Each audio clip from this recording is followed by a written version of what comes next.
I never thought I'd find myself writing this, but here I am. My name's John, and I've been married to my wife, Sarah, for 10 years. We have a good life, or at least I thought we did. 2 kids, a nice house, stable jobs. Everything seemed fine until about 6 months ago, when I noticed Sarah acting different. At first it was small things. She started staying late at work more often, claiming that her team was behind on a project. It made sense, she's an accountant, and during tax season, things get hectic. But then it became a constant. There were also more nights out with friends that I never met or heard about before. She stopped asking me to join her, and when I'd suggest we spend time together, she brushed it off with a sigh, saying she needed space. I kept trying to ignore it, telling myself that maybe she was just stressed or going through something personal. I didn't want to seem paranoid or accuse her of anything without solid proof. After all, marriages go through phases, right? But then, she started being distant with me, and our conversations became shorter, colder. Whenever I tried to talk to her about it, she'd either get defensive or tell me I was imagining things. She even started going to bed later than me, always with her phone glued to her hand. At that point, my gut told me something was wrong, but I still didn't want to believe it. Then came the night that changed everything. She was out with friends again, or at least that's what she said. I was home, trying to finish some work, when a message popped up on my phone. It was from a number I didn't recognize, but the text was simple. You deserve to know. She's with him again. I felt a chill run down my spine. Him? Who was him? My mind raced. My heart pounded in my chest. I didn't know what to do, but I knew I had to find out. I watched from the car, my hands gripping the steering wheel so tightly my fingers ached. It felt like time slowed down as I saw them laughing together inside the bar. They were completely unaware of the world around them, or of me sitting there watching my life unravel. Sarah wasn't at work, like she said. She was with him. Some guy I'd never seen before, but now I could never forget. I wanted to believe this wasn't happening, that I was wrong, but the way they were sitting leaning into each other, laughing, it was too clear. This wasn't innocent. Part of me wanted to charge inside and demand answers, to call her out in front of him and everyone else. But something stopped me. What would it accomplish? She'd deny it, twist the situation, turn me into the crazy, jealous husband. I'd seen enough by now to know that wasn't the truth, but I needed more than just my word against hers. So I stayed in the car, my heart racing, and snapped a few pictures. They were sitting so close, his hand casually resting on the back of her chair. She looked relaxed, smiling, more than she had around me in months. After what felt like an eternity, they left the bar. I followed them again, trying to stay calm, but my mind was spinning. I couldn't believe this was happening. And then they pulled into the parking lot of a hotel on the edge of town. My stomach dropped as I watched them walk inside, arms brushing against each other like they had all the time in the world. I sat there, stunned, for what felt like hours. Eventually, I drove home in silence, my mind buzzing with questions and anger. She was cheating. Now I knew, but what was I supposed to do next? I barely slept that night. My mind wouldn't stop replaying the scene outside the hotel. Sarah and that guy walking in together, like they didn't have a care in the world. It was surreal. I spent hours staring at the ceiling, my mind bouncing between rage and disbelief. How could she do this? After everything we had built together, the kids, our home, 10 years of marriage. The betrayal hit me harder than I expected. By morning, I knew I had to confront her, but I wasn't sure how. When Sarah came home the next day, she acted like nothing had happened. She kissed me on the cheek, smiled, and asked how my day had been. That fake sweetness made my blood boil. I decided to play it cool for a bit, see if she'd trip up or admit to anything on her own. I asked how her night was, and she didn't miss a beat, rattling off some lie about how she and her friend Jen stayed late after work and grabbed dinner together. My heart pounded in my chest, but I nodded along, pretending to believe her, even though I had seen the truth with my own eyes. I waited until after dinner, when the kids were in bed, to finally confront her. I couldn't take it anymore. I showed her the pictures I had taken, my voice shaking as I asked, "Who is he, Sarah? Why are you lying to me?" She froze, her face going pale. For a moment, I thought she might come clean, apologize, beg for forgiveness. But instead, she did the one thing I wasn't ready for. She laughed, actually laughed, and told me I was being paranoid, that I was the problem for not trusting her. "John, you're imagining things," she said, her voice dripping with condescension. "You're so insecure, it's embarrassing." I couldn't believe what I was hearing. She laughed, actually laughed, like all of this was some kind of joke. My heart sank, but my anger started to rise. "Sarah, I followed you," I said, trying to keep my voice steady. "I saw you with him. You weren't with Jen. You were with him at a hotel. Do you really think I'm that stupid?" Her expression changed. The laughter faded, replaced by something colder. She crossed her arms and rolled her eyes. "So what if I was having a drink with someone? I can't have male friends now. You're blowing this way out of proportion, John." Her voice was sharp, dismissive, like I was the one being unreasonable. "You've always been insecure, always looking for problems where there aren't any." I couldn't believe the gaslighting. She was twisting everything, making me feel like I was losing my mind. But I had proof. I pulled out my phone again, showing her the pictures, clear as day, her and that guy, too close for comfort. "This isn't just a drink, Sarah. This is more than that, and you know it." She glanced at the photos, barely reacting, and then shrugged. "Okay, fine," she said, her voice casual. "We've been hanging out, but it's not what you think. You're just paranoid." The lack of remorse, the way she brushed it off like it was nothing, made my head spin. How could she stand there and lie so easily? Her response stunned me. There I was, holding undeniable proof, and she had the nerve to brush it off like it was no big deal. "Hanging out?" I repeated, my voice rising with frustration. "You don't hang out at a hotel, Sarah. Do you think I'm an idiot?"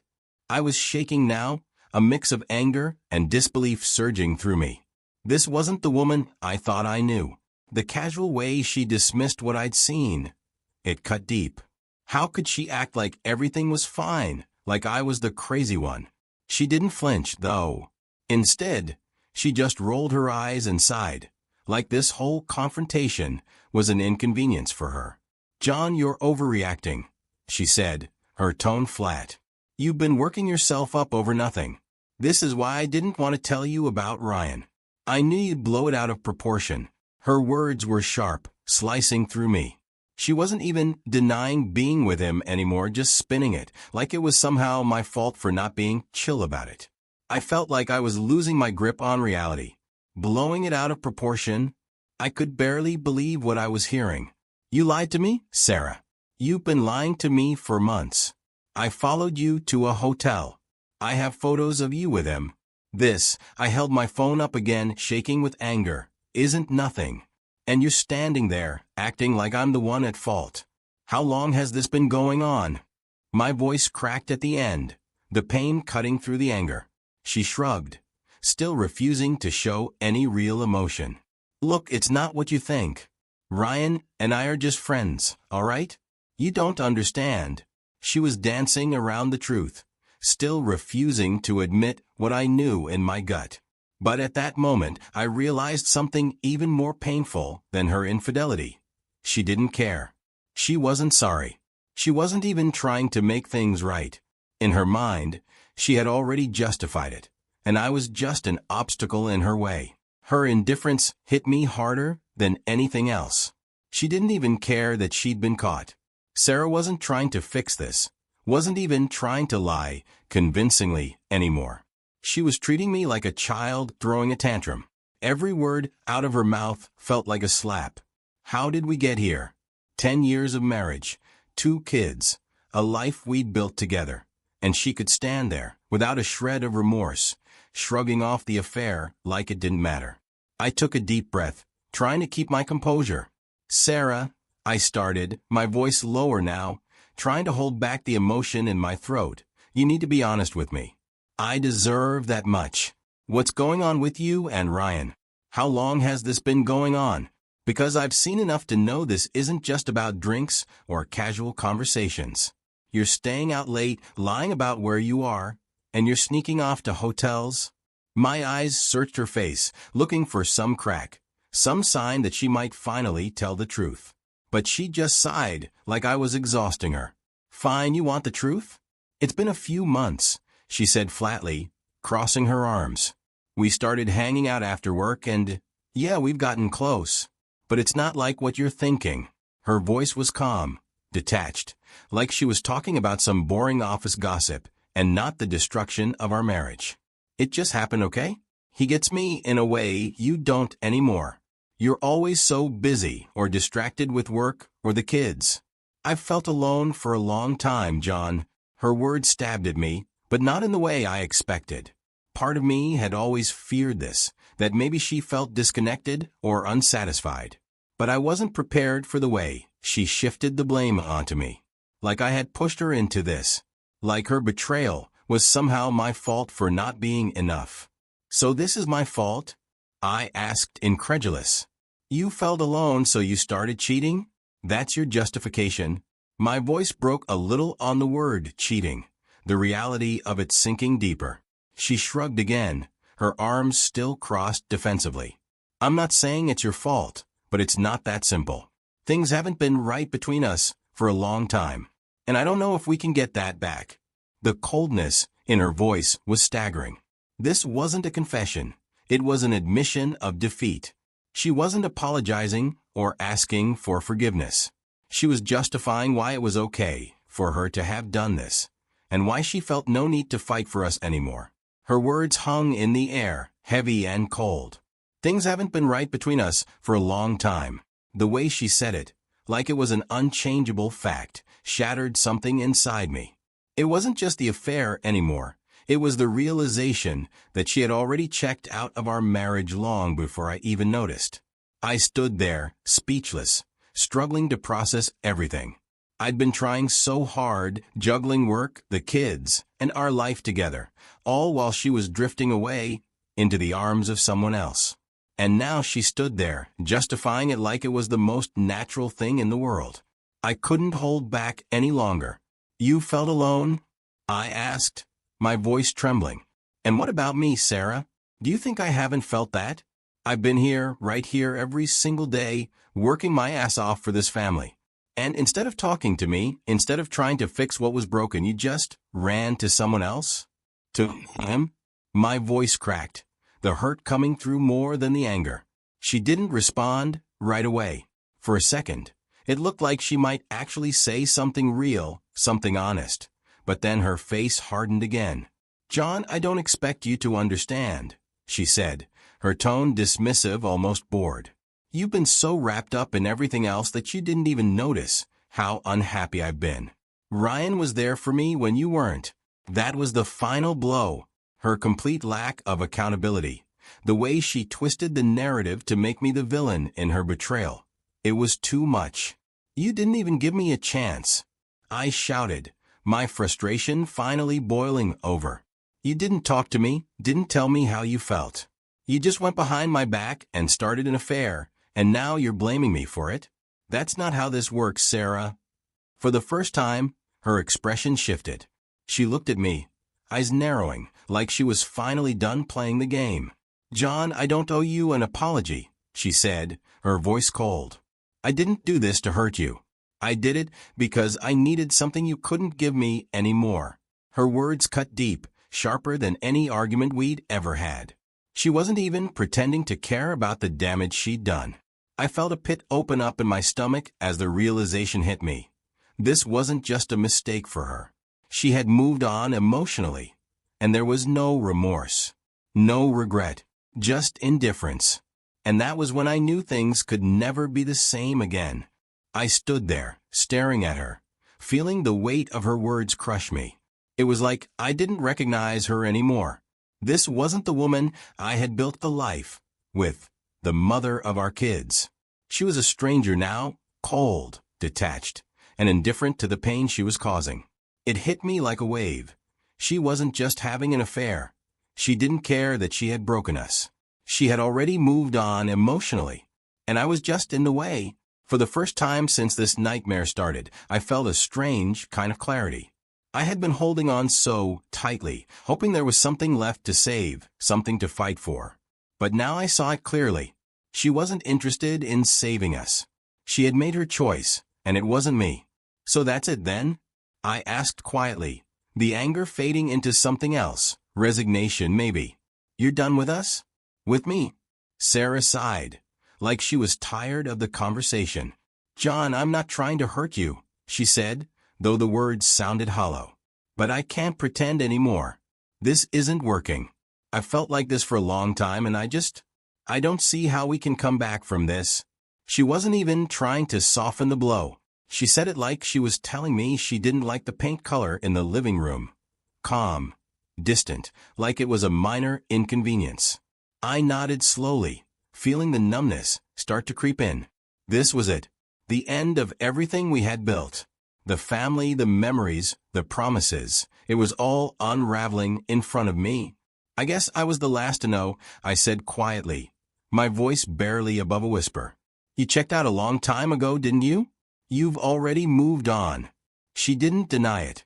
She just stood there, arms crossed, waiting for the conversation to end.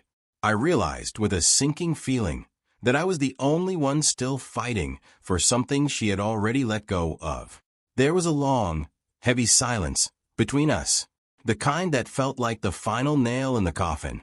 I thought about everything we'd been through together, our kids' births, the late-night talks, the promises we made when we were young and in love.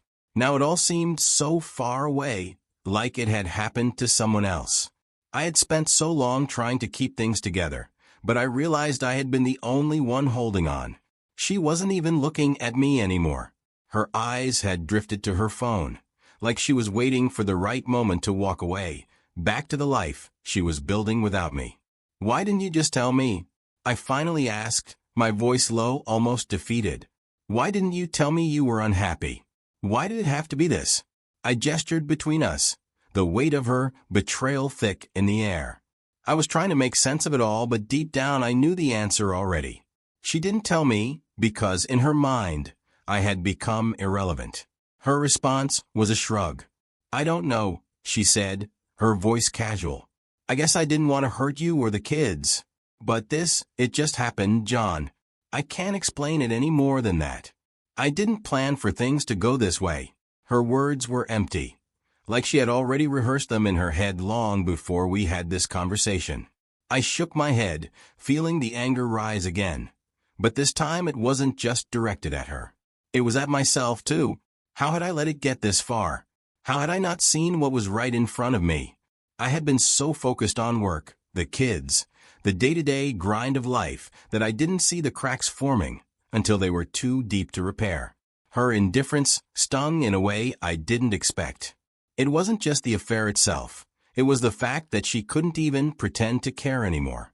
I could see it in the way she stood there, arms crossed, her weight shifting impatiently like she was waiting for this to be over. It was almost like I was the one inconveniencing her. The life we had built, the years of marriage, the kids, it all seemed to mean so little to her now. And that realization hit me harder than anything else. You didn't want to hurt me? I repeated, my voice shaking with disbelief. You're saying you didn't want to hurt me, but you lied for months. You met him in secret, went to hotels, and now when I'm standing here, asking for the truth, you act like it's nothing. Sarah, you've already hurt me. You've hurt our family. Don't stand there and tell me you didn't want this. The words poured out of me, the hurt and betrayal finally boiling over. She finally looked at me, but there was no regret in her eyes, just exhaustion, like she had already made her peace with it long ago. I didn't plan for it to happen this way, John, she said, her voice flat. But I couldn't keep pretending. You don't understand how lonely I've been. We drifted apart and I found something else. It wasn't intentional, but it felt easy. That word lingered in the air between us, like a dagger that had just been twisted. I felt my chest tighten. How could she say that? After everything we'd been through, after all the hard times we had survived together, she threw it all away because it was easy? I stood there, staring at her, unable to comprehend the emptiness behind her words. "Easy," I whispered, shaking my head. "You wanted something easy. And instead of trying to fix things with me, instead of even talking to me, you just walked away. You found some guy who made things feel easy. And now our marriage, our family means nothing to you?" I could barely get the words out. My voice cracked under the weight of everything I was feeling. But she didn't flinch. She didn't cry. She didn't even apologize. Instead, she shrugged again, as if that one gesture could somehow erase all the pain. "I'm sorry you feel like this," she said, her tone emotionless. "But it's been over for me for a while. I just didn't know how to tell you." That was it. No tears. No fight. Just a quiet admission that, in her heart, she had already left a long time ago. I couldn't take it anymore. The hurt, the frustration, the sense of loss, it all came crashing down at once. I had spent so long trying to make sense of it, trying to find a way to fix it, but I realized now that there was nothing left to fix. She wasn't here anymore. The woman I had married, the woman I had loved for so many years, was gone. All that was left was this version of her, cold, distant, and already checked out of our life. I stood up, feeling a wave of exhaustion wash over me.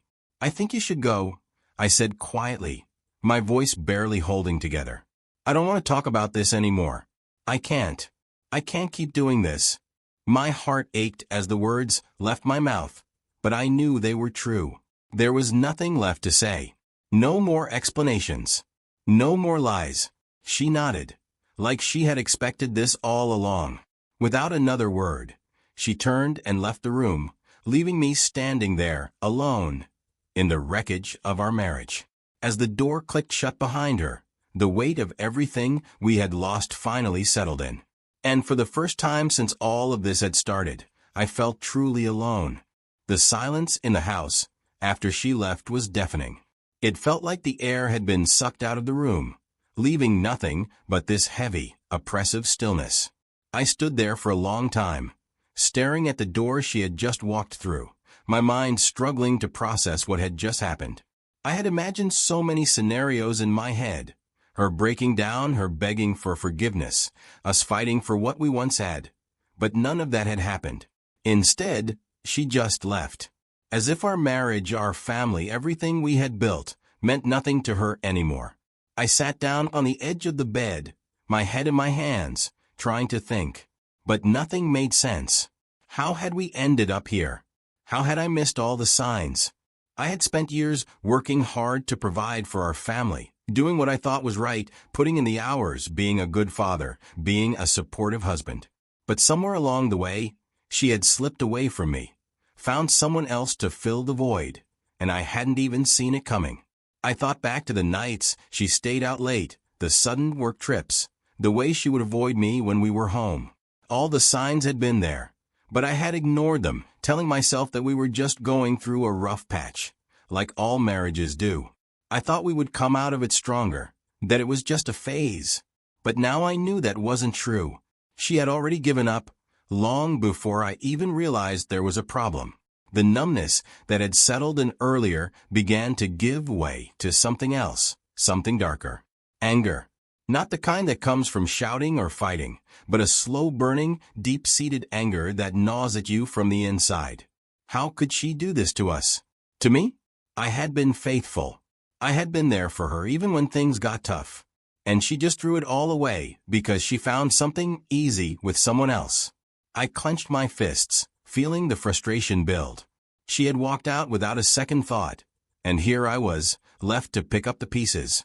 I looked around the room we had shared for so many years. Everything felt wrong now. The bed where we used to sleep, the photos on the nightstand of our family, the life we had built together. It all felt like a lie.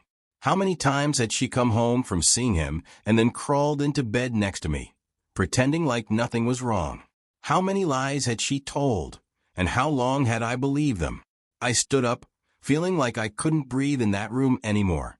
I needed to get out, to clear my head, to escape the suffocating weight of everything that had happened. I grabbed my jacket and walked outside, the cool night air hitting my face like a slap. The neighborhood was quiet, peaceful. It was strange, knowing that everything around me looked the same, but my entire world had just collapsed.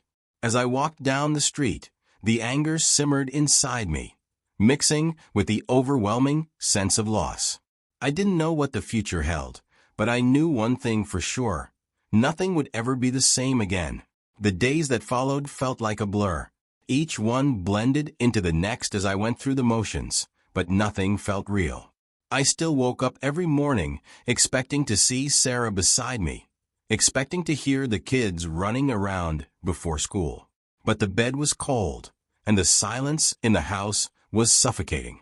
Sarah hadn't come back since that night, and part of me knew she wasn't going to.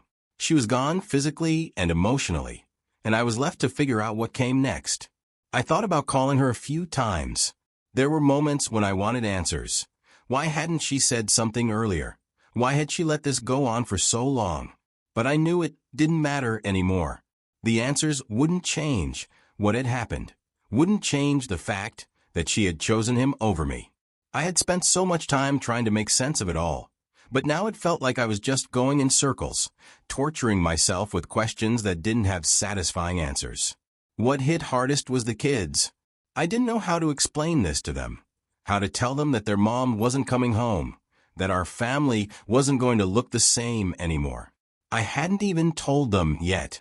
They were too young to understand the complexity of it all, and I didn't want to tear apart their sense of normalcy before I had to. I tried to keep everything the same for them, cooking their favorite meals, making sure we did movie nights on Fridays like we always had, but it felt empty. It felt like I was pretending everything was okay, when, deep down, I knew nothing was. I hadn't told anyone else either. I wasn't ready to face the questions, the pity, or the judgment that would come with people finding out. Our friends, our families, they didn't know what was happening behind closed doors. To them, Sarah and I were still the couple they had known for years. I didn't know how to break the news, and a part of me wasn't ready to deal with the fallout. Admitting it to them felt like admitting it to myself, and I wasn't ready for that yet. Every night after the kids were asleep, I would sit in the living room, staring at my phone, wondering if she was going to call, wondering if, at some point, she would come to her senses and realize what she was throwing away. But the call never came. She didn't check in, didn't ask about the kids, nothing. It was like she had wiped her hands clean of us, ready to start her new life, while I was left to pick up the broken pieces of the old one. I felt like I was drowning in it. The weight of her betrayal was suffocating, and I didn't know how to breathe through it. I wanted to be angry, wanted to hate her for what she had done, but the anger only lasted for moments at a time. Most of the time I just felt numb. I didn't know how to move forward. I wasn't even sure if I wanted to. The numbness became my constant companion. I went through the days like a robot, functioning only because I had to. The kids needed me to keep it together, and I was barely managing that. Every morning, I plastered on a smile, made their lunches, and dropped them off at school, pretending like life was the same. But inside I was crumbling. I hadn't talked to Sarah in weeks, and each day that passed made it clearer. She wasn't coming back. At night, once the kids were asleep, the house felt unbearable. The silence pressed down on me, amplifying every thought in my head. I'd catch myself standing in the kitchen, staring at her empty coffee mug, wondering how everything fell apart so quickly. I thought about how she used to sit there in the mornings, flipping through her phone, casually chatting with me before we both went off to work. Now, the chair sat empty, just like the space she left behind in my life. It wasn't just the loss of her presence that haunted me. It was the loss of us, the life we were supposed to share, the plans we'd made, the memories we were supposed to keep building. Every time I walked past the family photos on the wall, I felt a stabbing pain in my chest. They were just frozen moments of a life that no longer existed, and I couldn't bring myself to take them down. Maybe a part of me was still clinging to the hope that this was all a terrible dream, that I would wake up and things would go back to the way they were. But every day I woke up alone. The reality sank in deeper. Sarah wasn't going to show up at the door, apologize, and beg for another chance. She wasn't going to realize what she had thrown away. She had made her choice, and I had to live with it. Then came the night I saw her. I wasn't prepared for it, not that I ever could have been. I was out with the kids, grabbing some groceries after school. It was a normal evening, nothing out of the ordinary. But as we were leaving the store, there she was, Sarah. She didn't see me at first. She was standing by her car, laughing, and I felt my stomach drop when I saw who was next to her. It was him, Ryan, the man she had thrown it all away for. I froze, barely able to process what I was seeing. They were standing so close, their bodies angled toward each other in that intimate way couples do when they're completely at ease. The way she used to stand with me. I saw the way he looked at her, the way she smiled at him, and I felt like I had been punched in the gut.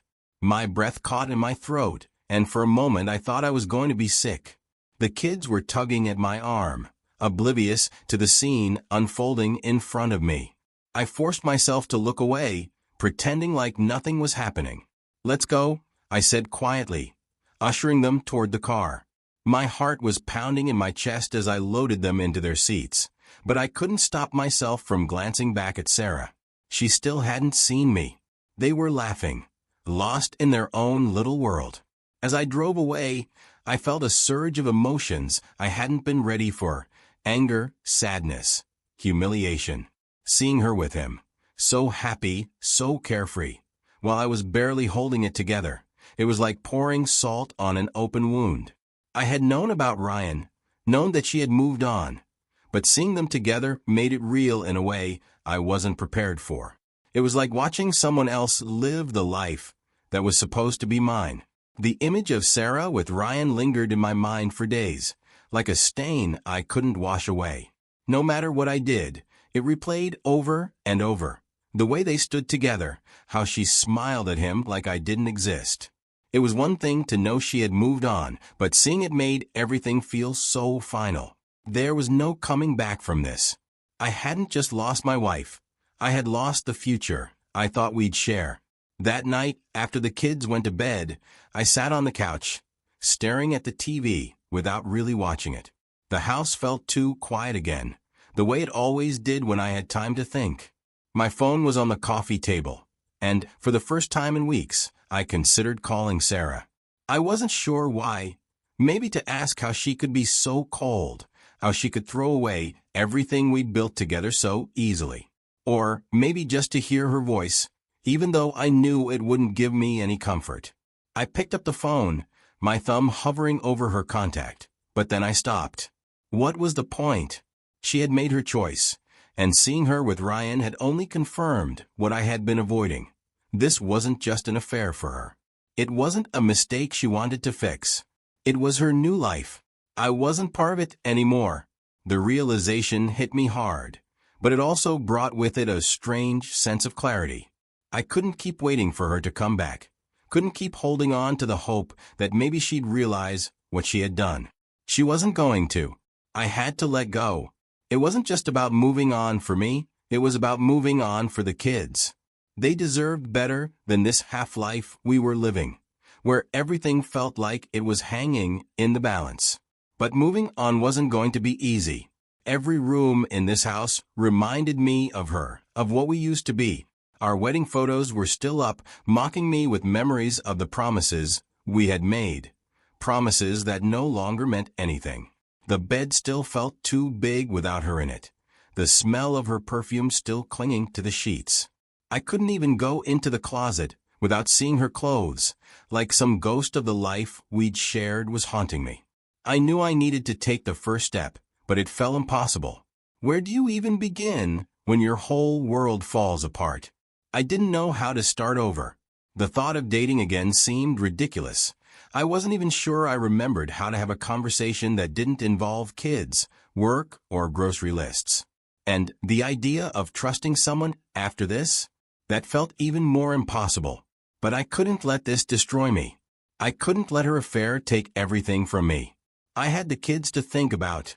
They needed me, and they needed stability. I had to find a way to move forward, even if I didn't know how yet. The first step, I realized, was telling the kids the truth. I had been putting it off, hoping I could shield them from the reality of what was happening. But I couldn't do that forever. They deserved to know, and they deserved to hear it from me. I just wasn't sure how to explain something I didn't fully understand myself. The hardest part wasn't accepting that Sarah was gone. It wasn't even seeing her with Ryan, laughing like she had no cares in the world. No, the hardest part was sitting down with the kids and telling them that their mom wasn't coming back. Not the way they wanted her to, not the way I wanted her to. I had been putting it off for weeks, hoping for some magical way to explain the situation without breaking their hearts. But the longer I waited, the more I realized there was no way around it. They deserved the truth, no matter how much it hurt. That Saturday after breakfast, I told them we needed to talk. I watched their little faces, so full of trust, and my stomach turned. They had no idea what was coming, and I hated that I was the one who had to shatter their world. We sat down in the living room, the TV still on in the background, playing some cartoon they loved. I turned it off, and the sudden silence felt suffocating.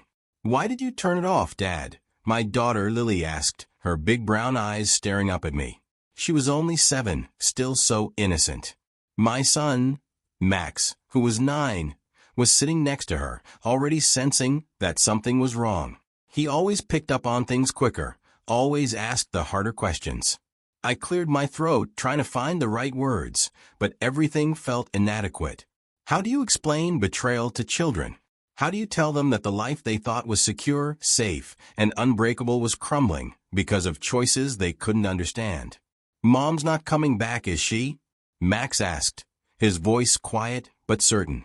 It caught me off guard, the way he said it, like he had been preparing himself for this moment.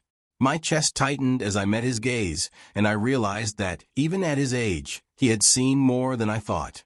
Kids are always watching, always picking up on the things you try to hide. I nodded slowly. "No, Max, she's not," I said, my voice barely holding steady. "Your mom, she made some decisions. Decisions that mean she's not going to be living here with us anymore." Lily's face scrunched up in confusion. "What do you mean? Is she going to stay at Grandma's?" she asked, her little voice filled with hope. "Or maybe she's just on a long trip." I could feel my heart breaking as I looked at her, knowing that what I was about to say would change everything. "No, honey," I said gently, kneeling down in front of them. "Mom's not on a trip. She's living somewhere else now with someone else." Lily's eyes welled up with tears, and she crawled into my lap, clutching my shirt with her tiny hands. "Why, Daddy? Why is she living with someone else? Doesn't she want to live with us anymore?" Her voice broke on the last word, and I could feel the sob rising in her chest. I held her tight, trying to keep it together for their sake, even though I felt like I was falling apart inside. "It's not your fault," I whispered, my voice thick with emotion. "None of this is your fault. Sometimes, grown-ups make choices that hurt people, even when they don't mean to. Your mom, she's made some choices that mean we can't all live together anymore." Max was silent, his jaw clenched, his eyes hardening in a way I hadn't seen before. He was angry, I could tell, but I didn't know if he was angry at me, at Sarah, or just at the world for pulling the rug out from under him. "So, she's with that man, isn't she?" he asked quietly, staring down at the floor. "The one from the store. That's where she went, right?" I swallowed hard. I hadn't known he saw them. I thought I had shielded him from that, from the painful truth of it. "Yes," I said, my voice strained. "That's where she is." Lily pulled away from me, her tear-streaked face full of confusion. "But why? Why would she want to be with him and not us?" Her voice was so innocent, so full of genuine hurt, that I felt a lump rise in my throat. How was I supposed to explain to a 7-year-old that her mother chose another man over her family? There was no explanation that would make sense to them. Hell, it barely made sense to me. "I don't know, sweetheart," I said honestly. "I don't know why she made that choice. But I do know this. It's not because of you. She loves you both very much. That hasn't changed. This is between her and me. It has nothing to do with anything you've done."